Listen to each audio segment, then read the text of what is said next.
अस्सलाम वालेकुम। नेक्स्ट है हमारे पास exercise 12 unit 12 lines and angles की एक्सरसाइज बी। उससे पहले एक्सरसाइज बी से पहले हमारे पास कुछ आपने बेसिक कॉन्सेप्ट क्लियर करने हैं। उसके लिए आपको पता होना चाहिए हमारे पास, ये देखें पेज नंबर 155 है, पेज नंबर 155 है, ठीक है ना।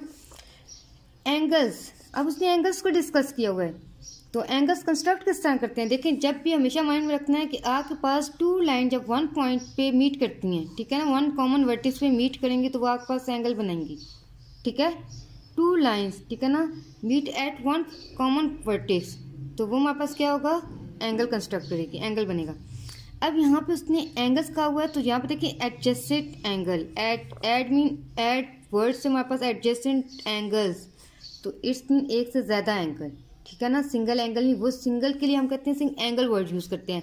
अब यहाँ पे उसने एडजेसेंट एंगल्स कहा हुआ है। अब देखते हैं इसकी एक बार डेफिनेशन, तो फिर मैं आपको साथ साथ एक्सप्लेन करूँगी।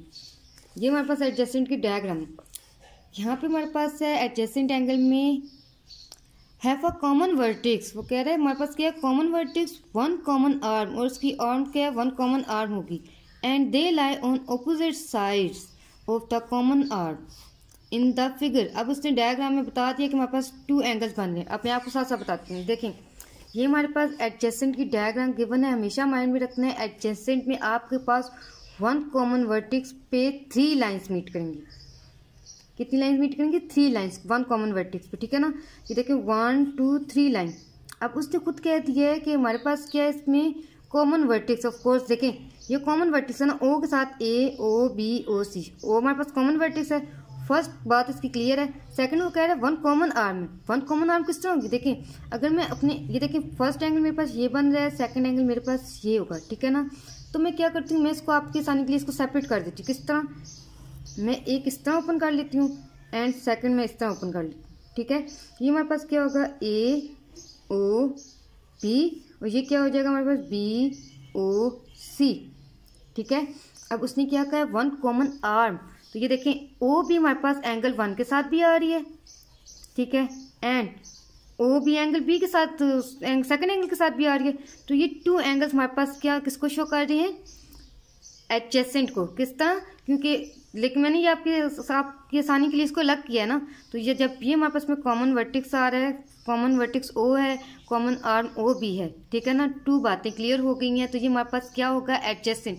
एडजेसेंट में आपने बेसिक कॉन्सेप्ट यही याद रखना है कि हमारे पास इसमें कॉमन वर्टेक्स होगा और थ्री लाइंस होंगी, ठीक है। और इसको हम प्रूफ किस तरह करेंगे, एंगल वन, ठीक है ना, एंड एंगल टू, इसमें हमारे पास टू एंगल बनेंगे एडजेसेंट, ठीक है ना, adjacent angle one and angle two, और इसमें टू एंगल्स हैं। सेकंड बात इसमें क्या होती है, हमारे पास कॉमन वर्टेक्स है, कॉमन वर्टेक्स और कॉमन आर्म, कॉमन आर्म, ये तीन मेन चीज़ें। तो ये हमारे पास क्या बनेगा, एडजेसेंट एंगल, ठीक है। तो ऑफ कोर्स देखें ओ बी के ऑपोजिट क्या लाई कर रहा है, ओ ए लाई कर रहा है, ठीक है ना। तो इस टाइम हमारे पास ओ बी के और दूसरी साइड पे क्या लाई कर रहा है, ओ सी लाई कर रहा है। तो ये यहाँ पे यही बात लिखी हुई है कि उसने क्या दिया ना, एंगल ए ओ बी, इसको राइट कैसे करते हैं कि एंगल ए ओ बी। हमेशा माइंड में रखना है कि जब भी हम किसी एंगल्स को मेजरमेंट करते हैं, मेजर्स करके लिखते हैं, ठीक है ना, जैसे मैं लिखती हूँ एम मेजरमेंट, ठीक है। जो जिस पॉइंट वर्टेक्स पॉइंट पे एंगल बन रहा होगा हमारे पास, वो आपने हमेशा पॉइंट जो होता है ना वो मिड में आना चाहिए, ठीक है। अब ये देखें ए ओ बी, तो मैं इसको क्या लिखूंगी, ए ओ बी। तो मुझे कैसे पता चलेगा कि मैंने तो यहाँ पे लिखा है measurement angle A O B है, ठीक है, measurement angle A O B. मैं एक बार फिर लिख लेती हूँ यहाँ से। अब मुझे बताएं आपको कैसे पता चलेगा कि आपका एंगल ए पे है, बी पे है, ओ पे है। इस तरह पता चलेगा हमारे पास कि हमारे पास है कि measurement angle A O B. हमेशा माइंड में रखना है जो मिड में हम वर्टेक्स लिखते हैं ना, तो उस पर हमारा एंगल बन रहा होगा, ठीक है। जो मिड वाला हमारे पास अल्फ़ाबेट होता है उस पर हमारे पास क्या होगा, एंगल बनेगा। तो अब इस टाइम हमारे पास सेकंड क्या है, बी ओ सी, तो ओ दोनों में कॉमन आ जाएगा। तो देखें यहाँ पे उसने क्या कह दिया, the angles shares common vertex O, common vertex तो ऑफ कोर्स ओ है। अब सेकंड देखिए ओ ए ओ बी, ठीक है ना, O A O B and O C angle B O C. अब उसने दोनों अलग अलग आर्म पे बता दिया कि हमारे पास ये वाली कॉमन आर्म बन रही है, ठीक है, और ये ऑपोजिट साइड है ओ बी के। तो ऑफ कोर्स ओ बी के ऑपोजिट ओ ए है और ओ सी। क्लियर है। एडजेसेंट में तीन मेन चीज़ें हैं। फर्स्ट में तो आपने ये माइंड में रखना है कि इसमें 3 लाइन्स होंगी, 1 कॉमन वर्टेक्स होगा, ठीक है। जब 3 लाइन्स होंगी तो आपके पास 2 एंगल बनेंगे, जब 2 एंगल बनेंगे तो of course common vertex common arm भी होगी, तो इसमें एंगल 1 एंड एंगल 2। अब नेक्स्ट हमारे पास है कम्प्लीमेंट्री एंगल, बहुत ही ईजी, बहुत ही इंटरेस्टिंग है, ठीक है ना। ईजी इस तरह है कि आपको एडजेसेंट की समझ आ गई है ना, ठीक है। अब यहाँ पे मैं इसका फॉर्मूला लिख देती हूँ, सम ऑफ 2 एडजेसेंट, सॉरी हाँ सही है, sum of 2 adjacent angle equal to 180 degree होगा तो सप्लीमेंट्री होगा 190 डिग्री होनी चाहिए, ठीक है। Sum of 2 adjacent angle 1 plus angle 2 equal to किसके 90 डिग्री, इसका ये फॉर्मूला है हमारे पास, किसका, कम्प्लीमेंट्री एंगल्स का। कैसे लिखेंगे इसे, sum of 2 adjacent angle equal to 90 degree. तो या मैं इसको इस तरह भी लिख सकती हूँ कि अगर आप पास देखें, अगर मैं इसको लिखती हूँ x minus 90 degree, x minus 90 degree, तो अगर ऑफ कोर्स हमारे पास एक एंगल गिवन होगा तो उसको हम सॉरी 90 माइनस x, अगर मैं इसको इस तरह लिखती हूँ तो भी मेरे पास ठीक है, क्यों, क्योंकि एक एंगल अगर गिवन हो तो सेकंड हम फाइंड कर सकते हैं। आप ये फॉर्मूला अप्लाई करेंगे या ये, बात एक ही है, ये याद रखना है कि sum of 2 adjacent angle equal to 90 degree. तो जो हमारे पास सम ऑफ 2 एडजेसेंट एंगल होगा वो 90 डिग्री होगा, तो हमारे पास किसकी इक्वल होगा, कम्प्लीमेंट्री एंगल्स को शो करेगा, ठीक है ना।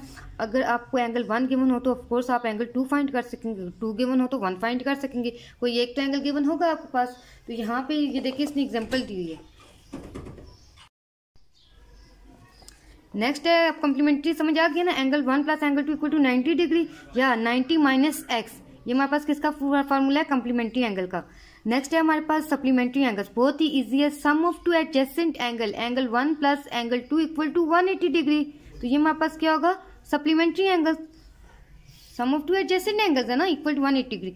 तो ऑफकोर्स अगर आपके पास 1 एंगल गिवन हो तो सेकंड हम फाइंड कर लेंगे, तो इसके लिए आप एक और फॉर्मूला भी अप्लाई कर सकते हैं, 180 माइनस x, ठीक है।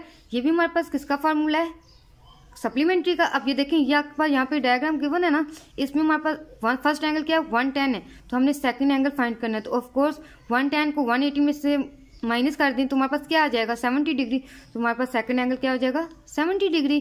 तो आप ये फार्मूला भी अप्लाई कर सकते हैं, ये भी अप्लाई कर सकते हैं, लेकिन यहाँ पे आपका डायग्राम में जो है ना इस तरह एंगल्स गिवन है, DEF ठीक है। तो आप FEG लिखें या GEF लिखें, बात एक ही है, सिर्फ आपने ये माइंड में रखना है कि जिस पे आपका एंगल बन रहा है, ठीक है, जो कॉमन वर्टेक्स है वो आपके पास मिड में आना चाहिए। इसको मैं कैसे मेजरमेंट करूँगी, देखिए मेजरमेंट एंगल FEG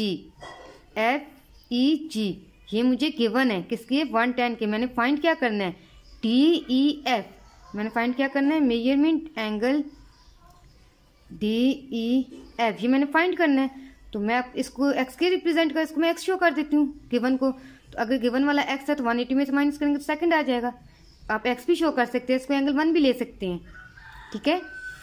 नेक्स्ट है हमारे पास vertically opposite angles. Vertically opposite angle आपके पास एक क्रॉस में इंटरसेक्टिंग लाइन्स जिसे हम कहते हैं, ठीक है, ये हमारे पास इंटरसेक्टिंग लाइन है।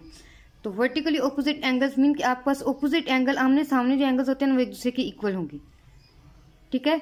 इससे कोई फर्क नहीं पड़ता कि आप एंगल्स को नेम किस तरह मेंशन कर रहे हैं। फॉर एग्जांपल अगर मैं इसको इस तरह, मैंने कहा है ना कि क्रॉस में होगा, ये मैंने एक इंटरसेक्टिंग लाइन ड्रॉ कर दी है, ठीक है। अब यहाँ पे 1 2 3 4 है ना, तो आपकी मर्जी, आप 1 यहाँ से स्टार्ट करें, 2 इसको लिखें, 3 इसको लिखें, 4 इस तरह लिखें, लेकिन ये माइंड में रखना है कि आपके पास ऑट की इक्वल होगा, इवन एंगल इवन की इक्वल ही आएगा, ऑपोजिट एंगल इक्वल होंगे। देखें 1 किसकी इक्वल आ रहा है, एंगल 1 इक्वल है एंगल 3 के, और एंगल 4 इक्वल किसके है, एंगल 2 के। तो ये हमारे पास क्या है, वर्टिकली ऑपोजिट एंगल, और वर्टिकली ऑपोजिट एंगल हमेशा इक्वल ही होते हैं, ठीक है। और हम उसे जब प्रूव करेंगे तब भी हम उसे इक्वल लेके ही करेंगे।